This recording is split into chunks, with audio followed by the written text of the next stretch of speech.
When life leaves you high and dry, I'll be at your door tonight if you need.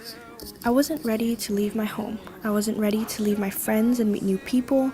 I wasn't ready to study abroad for the first semester as a freshman, let alone ready to start a new chapter of my life as a college student.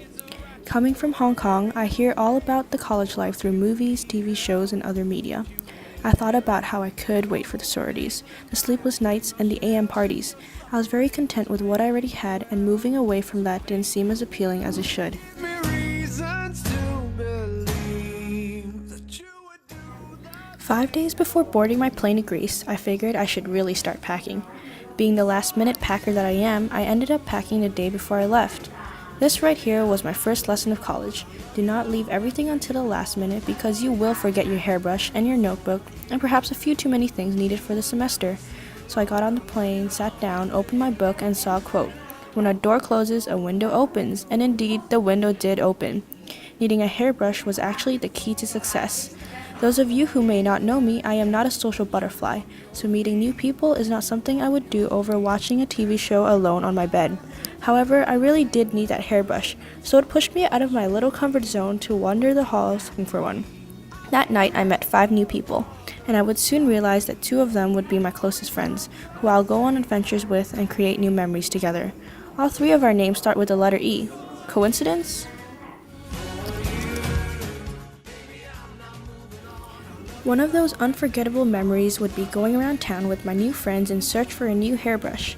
We started walking from the boardwalk towards Aristotle Square.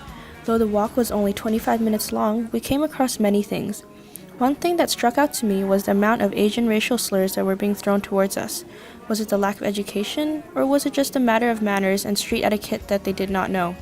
I was offended, but also curious as to why they had to say those things.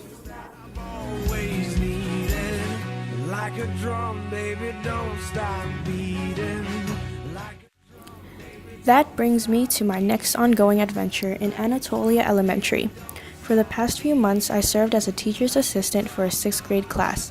Growing up in Hong Kong, I have committed myself to many hours of service by teaching kids hockey.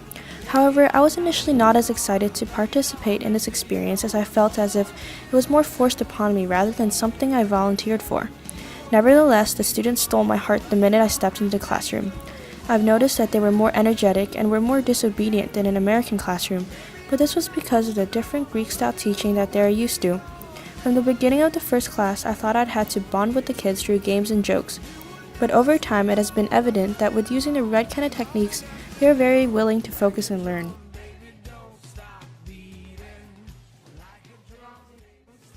Good afternoon, Miss Camila and Miss Estelle.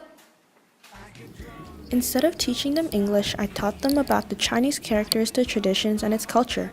I was very impressed with their appreciation and their ability to grasp onto the concept so fast.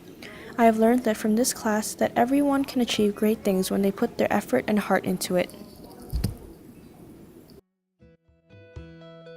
Smooth transition.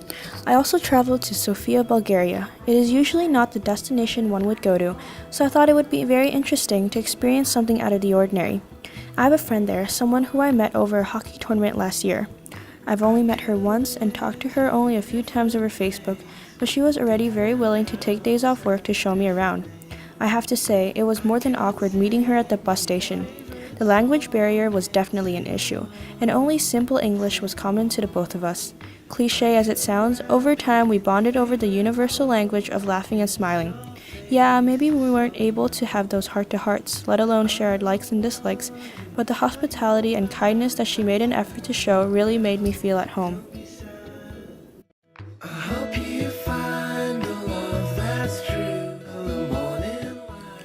Overall, I have learned quite a lot in my experience here. For the first half of my semester, I wasn't able to grasp onto the new life as a college student, the Greek culture here, and what it represents. It may have been a tough couple of months, but I've learned to appreciate even the little things that I have back at home. It makes me grateful to know that I have a steady education, a loving family, a great environment, and a society that cares for me for who I am rather than what I am. Ever be? We could smoke till the sun goes down, and without a sound, we'd fall asleep.